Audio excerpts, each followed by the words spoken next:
तुम्हारे बारे में ये कहती है कि गलरिया का जाने गौहाने की खबर, लेकिन वो लोग ये भूल जाते हैं कि गलरिया अगर गौहाने की खबर नहीं जानता तो तुम्हारी सीमाओं में घुसे हुए आतंकवादी तुम्हारी भारत सरकार भी नहीं जान पाता। गलरिया अगर गौहाने की खबर नहीं रखता तो तुम सर्दी से बचने का तरीका नहीं खोज पाते। गलरिया अगर गौहाने और बकरी की खबर नहीं रखता तो आजकल तो डॉक्टर बताने लगे हैं कि भेड़ और बकरी का दूध पियोगे तो प्लेटें ठीक हो जाएंगी। तुमको बुखार आता है, प्लेटें डाउन हो जाती हैं, तो सबसे कीमती दूध वो भी गलरिया देता है।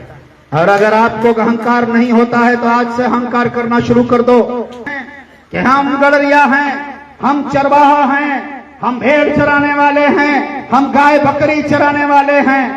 तो फिर जो हिंदू धर्म के देवता हैं कन्हैया, वो भी भेड़ बकरी तो न चराए लेकिन गैया तो चराए, और जब चराए तो वो भी चरवाहा हुए।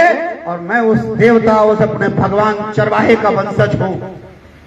कोनो देखा है ईसा मसीह को? ईसा मसीह की मम्मी की फोटो देखना, मरियम की। मरियम के हाथ में मेमना है, बच्चा है बकरी और भेड़ का। तो मैं तो कहता हूं कि अपने आप को ठीक से पहचानो। एक रास्ते में द्वार लगा है तुम्हारे कौशाम्बी में, सम्राट चंद्रगुप्त मौर्य। किसी दूसरे ने तुम्हारे सम्राट हथिया लिए, किसी दूसरे ने ऐतिहासिक रूप से तुम्हारे सम्राट अशोक पे कब्जा कर लिया, और तुम तो मिमिया के भी ये नहीं कह पाए कि संसद के परिसर में बैठा हुआ वो चिंतनशील चंद्रगुप्त मौर्य एक गलरिया बालक देश के बारे में चिंता कर रहा था। तो कैसे तुमने अपनी विरासत चली जाने दी?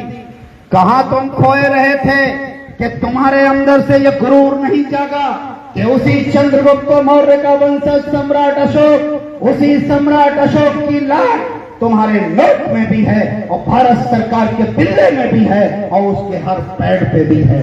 अपनी कीमत पहचानो, अपने आप को जानो। और अगर तुम साधारण गलरिया की तरह ऐसे ही सोचते रहोगे भैया हम तो गलरिया हैं, अरे यार तुम गलरिया हो तो फिर तुम इंटरनेशनल हो। कोई ऐसा देश नहीं है जिसमें गलरिया नहीं पाया जाता।